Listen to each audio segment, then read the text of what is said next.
বিদায় সময়টা প্রত্যেকের এনজয় করা উচিত। প্রত্যেকটা জীবনে যেমন শুরু থাকে, প্রত্যেকটা জীবনে শেষ থাকে, এবং শুরুটাও যেমন আনন্দের হওয়া উচিত, শেষটাও আনন্দের হওয়া উচিত। এখানে কেউ কান্নাকাটি করে এটাকে, আমার মনে হয় এটাকে কষ্ট দেওয়া, ব্যথা দেওয়া। আমরা এইচএস পাস করেছি, কলেজ পাস করেছি, চাকরি জীবনে ঢুকেছি, বেসরকারি ছেড়েছি, সরকারিতে পেয়েছি, এখান থেকেও যাবো। প্রত্যেক জায়গায় একটা যেখানেই যাবো সেখান থেকেই বিদায় নিতে হবে। অমৃতাকে নিয়ে আমার প্রথম বলতে এখানে ওপিডিতে আসার পর আমার 3 জনের রিটায়ারমেন্ট আমি দেখলাম। তার মধ্যে প্রথম অসীমতদা, তার সাথে আমার সেভাবে যেই মাসে ঢুকেছি সেই মাসেই তার রিটায়ারমেন্ট হলো। আবার আমি সেই মাসেই 10 দিনের ইএল নিয়ে বাইরে গেছিলাম। আমাকে সন্ধু ফোন করে বলো অসীমতদা রিটায়ার করছে, আমাদের উপর থেকে একটা ফেরল দেওয়া হয়, তার জন্য ইয়ে আছে, আমাকে যে পাঠিয়ে দিচ্ছে। আমি জানতাম না ব্যাপারটা সেভাবে হঠাৎ। তারপরে দাদু আর দ্বিতীয় অমৃতা।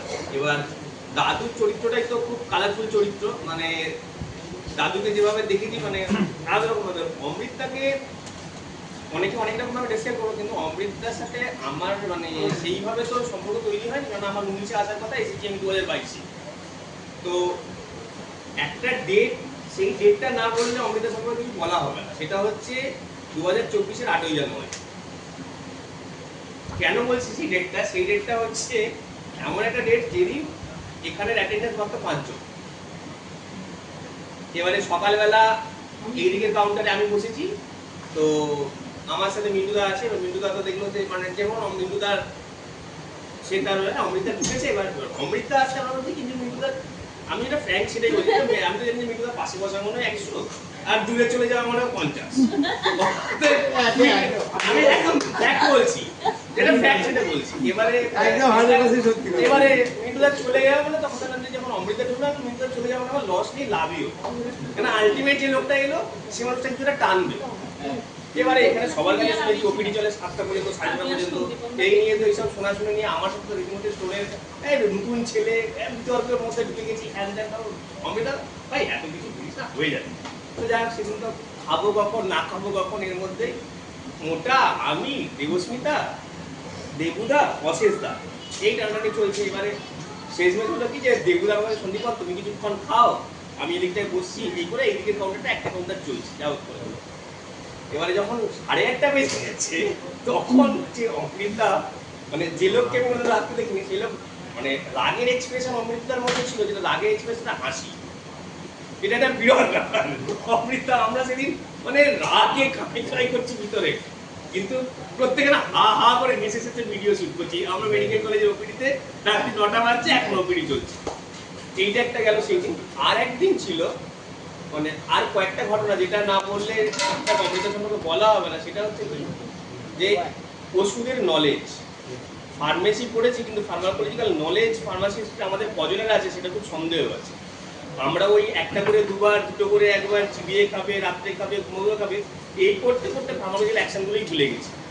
যেটা দেখতাম প্রথমবার এখানে এসে দেখলাম যে এটা আমরা প্রাইভেটে যারা কাজ করতাম, কোনো জায়গায় কাজ করতাম, দেখি যে এটার মধ্যে ফার্মাসিকে জানতে হয়, বলতে হয়। এখানে প্রথম দেখলাম অভয় মাইতি এলো, অভয়দা এলো, কোনো একটা মেডিসিন নিয়ে মানে এমএসপি স্যার ফোন করেছে অভয়দাকে। অভয়দা তো অলরেডি হাবুডুবু খাচ্ছে, মাল কিনে কিনে মাঝের মধ্যে সে হার্ডওয়ার্স হয়ে গেছে। সে কি করবে, ফার্মাসির দরকার। ঠিক আছে, আমি তখন ভাবলাম যে একটা মানুষের কতটা নলেজ থাকলে যে নাকি গোটা ডিপার্টমেন্টের ইনচার্জ হয়ে কাজ করছে, সে অমৃতাকে ধরিয়ে দিল ফোনটা। তখন আমি ভাবলাম যে না, যে লোকটা কাজ জানে তার সম্মানটা হয়তো স্টোরে নিয়ে গিয়ে তাকে ঠিকভাবে দেওয়া হয়েছে কিনা জানি না, কিন্তু যে সম্মানটা তার পাওয়ার কথা সেটা থেকে অন্যায়ভাবে হলেও কেউ আটকে রাখতে পারবে না, তোমাকে তাকে দিতে তো হবে। তুমি যেটা জানবে না সেটা তোমাকে ঠিক তার কাছে সারেন্ডার করতেই হবে। তুমি যাই বলো না, আমি মেডিকেল কলেজ চালাচ্ছি, মুখ করছি, চুমুক করছি, এই করছি, ড্যাক করছি, তুমি যখন নলেজের ব্যাপার তখনই তুমি অমৃতবাবুর কাছে চলে এসে হাজির হয়ে গেল। অমৃত কথা বল, অমৃত কথা বল। অমৃত এবং হাসতে হাসতে সুন্দর ওপিডি করতে হচ্ছে, হ্যাঁ স্যার, হ্যাঁ স্যার, এটা আছে, এটা স্যার, এটা স্টেরয়েড আছে, সুন্দর কথা বললেন। তখন দেখলাম অবহেলার মধ্যে একটা যে চাপটা ছিল সেই চাপটা কেটে গেল। তখন মানে মানে হয়তো এই জন্যই হয়তো অমৃতাকে করে নিয়ে যায়নি, ওপিডিতে রেখেছি যে যাক যেখানে পেশেন্টগুলো পাবে উচিত সেখানে যে নলেজের দরকার আছে। এরপরে একটা জিনিস কি যে এটা একটা জিনিস ভালো লাগতো যে মানে আমি যখন প্রথম চাকরি জীবনে চাকরি করেছি তার বেসরকারি জায়গায়, তার সাথে অমৃতার একটা মিল পেতাম। আমি না বাড়ি থেকে ঠিক একটা গোলাঘাট থেকে যখন ডেলিভারেশন দিই তখন বড় টিফিন গাড়িতে খাবার নিয়ে আসি, তার মধ্যে ভাতের সাথে আলু, মুখ, কিছু তরকারি টরকারি সব একসাথে আসতো। ওই খাওয়ার জায়গায় এসে সব ওপেন করতে তখন সব মিশে যেত। এবার এখানে যদি আমি অমৃতাকে দেখতাম যে অমৃতাও ঠিক ওইভাবে টিফিন গাড়ি নিয়ে এসে বার করতো, আর দেখতাম সব একসাথে মিশে যেত। মানে মাঝে মাঝে নিজের কিছু প্রতিচ্ছবি না হয় না যে ইতিহাস তোমাকে ঠিক দেখলে ফেরত দেয় যে কিছু জিনিস দেখা যায় যে এই জিনিস তুমি দেখতে পাবে। তখন অমৃতার খেতে তখন আমি দেখতাম আমিও যখন আলফায় কাজ করতাম আমি ঠিক এখানে আমাদের খাওয়ার জায়গা আছে আমার খাবার এমনভাবে মিশে যেত লোকে কীভাবে দেখবে না আমি লুকিয়ে যাই খেতাম যে খাবারটা মিশে যাবে কে কী ভাববে ওই জন্য অমৃতাকে দেখলাম মাঝে মাঝে মনে হতো যে যা ওটাই বোধহয় ফিরে এলো দেখতে পেলাম যে আমারই হয়তো মানে ইতিহাসটা অমৃতার মধ্যে থেকে দেখতে পাচ্ছি।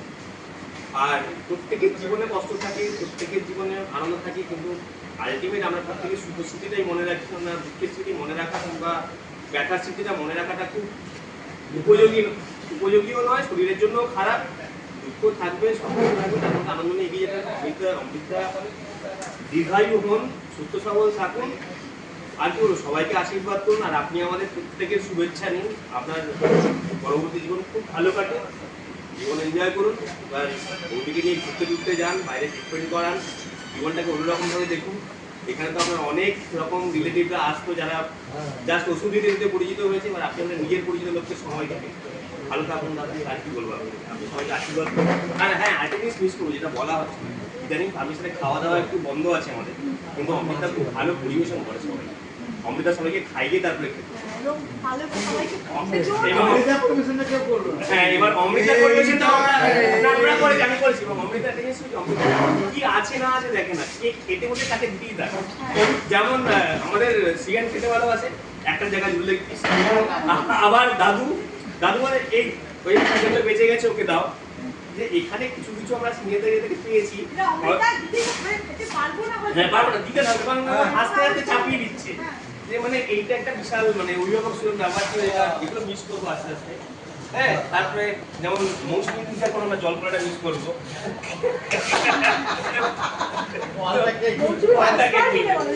আচ্ছা, যাই হোক, তারা ভালো থাকুন আর প্রত্যেককে আশীর্বাদ করুন ভালো থাকুন। না না নাম করার মতো এবার প্রায় শেষের দিকে সবারই হয়ে এসছে। আর কজন? হ্যাঁ, অসুবিধা বলেছে। আর হ্যাঁ, এই নতুনদেরকে বলে নিয়ে তারপর শেষ ওভেনটাকে দিয়ে করবো।